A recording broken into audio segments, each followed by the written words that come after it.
Saya punya pengalaman, mungkin ini bisa dijadikan sebagai nasihat bagi untuk orang-orang yang melakukan perbuatan bid'ah. Suatu ketika saya masih mahasiswa di Universitas Islam Madinah waktu itu, kemudian diperbantukan sebagai penerjemah di musim haji. Dan ini memang kebiasaan baik dari kerajaan Arab Saudi, mahasiswa dari negara-negara tertentu diperbantukan sebagai penerjemah musim haji. Jadi kalau ada syekh ceramah di Mekah, di masjid mana begitu, ya maka diterjemahkan oleh mahasiswa-mahasiswa. Kebetulan waktu itu syekh dengan takdir Allah berbicara tentang mahabbatun Nabi, cinta kepada Rasulullah sallallahu alaihi wasallam. Dan salah satu yang beliau bicarakan, salah satu bentuk cinta kepada Rasulullah, kata beliau, adalah tidak beribadah kecuali dengan petunjuk dan contoh dari Rasulullah SAW. Itu memang konsekuensi dari kecintaan. Kalau Anda cinta, Anda akan mengikuti, betul?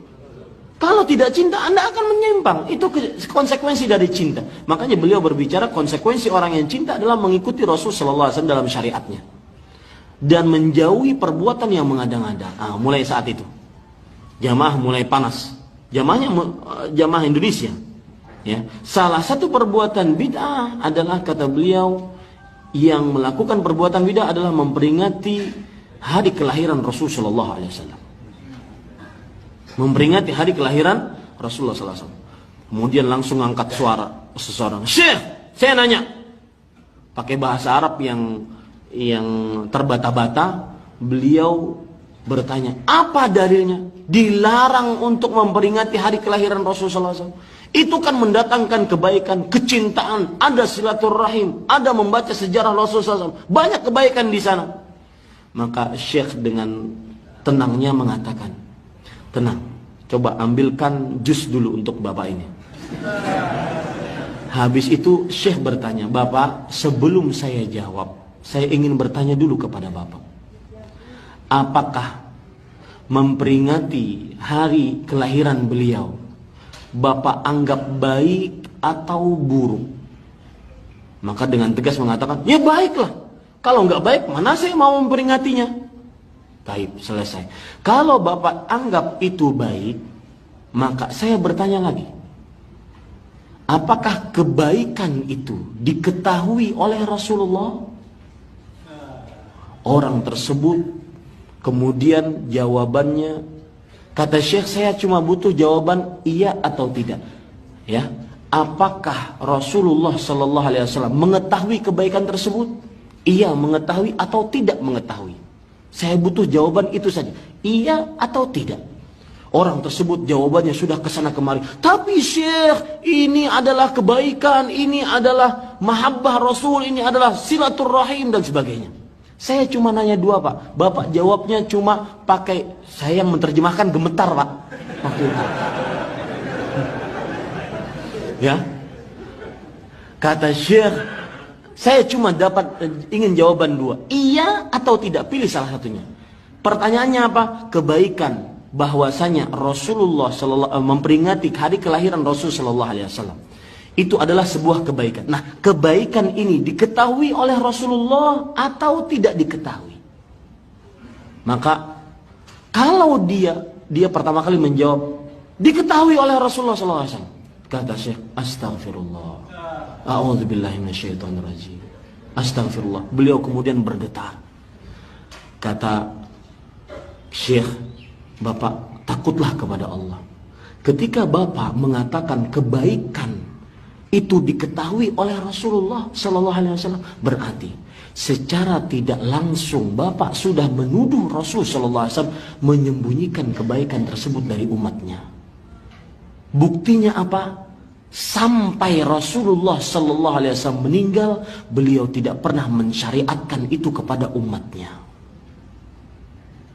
Paham maksud saya? Kemudian dia jawab ke sana kemari sampai jamaah haji yang lain, "Udah, saya tinggalin aja itu, kalah tuh. Saya mau nanya haji, katanya. Merah mukanya, subhanallah. Kemudian, Syekh, sabar, kata Syekh kepada yang ini, sabar, saya ingin nanya lagi kepada Bapak. Sekali lagi Pak pertanyaannya. Pak, kebaikan tersebut dari memperingati hari kelahiran Rasulullah diketahui oleh Rasulullah atau tidak? Tadi Bapak jawab tidak, diketahui. Dan jawabannya sudah seperti itu. Kalau Bapak menjawab diketahui, berarti Bapak sudah menuduh kebaikan ini, menuduh Rasulullah. Kebaikan tersebut disimpan oleh Rasulullah, tidak diberitahukan sampai akhir wafat beliau. Karena tidak pernah ada satu riwayat pun yang sahih. Dan ini yang memperingati hari kelahiran pun tahu, tidak ada satu riwayat yang sahih bahwa Rasulullah SAW pernah memperingatinya. Apalagi dengan seperti yang mereka bilang tersebut, mereka kerjakan sekarang. Ya, sampai merhabanan, sampai berdiri, katanya Rasulullah SAW datang. Kalau seandainya berdiri di Masjid Al-Fatah, Rasulullah SAW datang, berarti nanti yang di Afrika ngerjakan siapa yang datang tuh? Nah, kemudian saya ingin nanya lagi, kebaikan itu diketahui oleh Rasulullah SAW atau tidak? Kalau tadi Bapak jawab diketahui, itu sudah tidak benar. Ya sudah, nggak diketahui oleh Rasulullah SAW. Akhirnya apa? Syekh kembali astagfirullah, a'udzubillah. Syekh kembali bergetar. Kata beliau, Pak, takutlah kepada Allah. Berarti Bapak menuduh Rasulullah SAW bodoh terhadap syariat, tidak mengetahui kebaikan. Jadi mundur kena, maju kena. Yang ajibnya luar biasa. Dan ini kejadian nyata Pak. Wallahi kejadian nyata. Ajibnya, saya kan masih, syekhnya kemudian salam, karena suasana sudah begitu hangat. Saya syekhnya salam, kemudian keluar masuk ke mobil duluan. Nunggu saya di mobil. Saya masih dengan jamaah haji bertanya tentang haji. Setelah beberapa lama, saya masuk ke dalam mobil syekh. Syekh bercerita, ya Ahmad, ta'rif, wahai Ahmad, kamu tahu nggak? Orang tadi yang nanya, itu datang ke mobil saya. Nunggu di depan pintu masjid. Saya sudah hati-hati saja, mungkin mau nonjok saya atau gimana gitu. Akhirnya beliau bercerita, itu orang berkata, saya punya jamaah di Indonesia. Jamaah saya ratusan ribu manusia.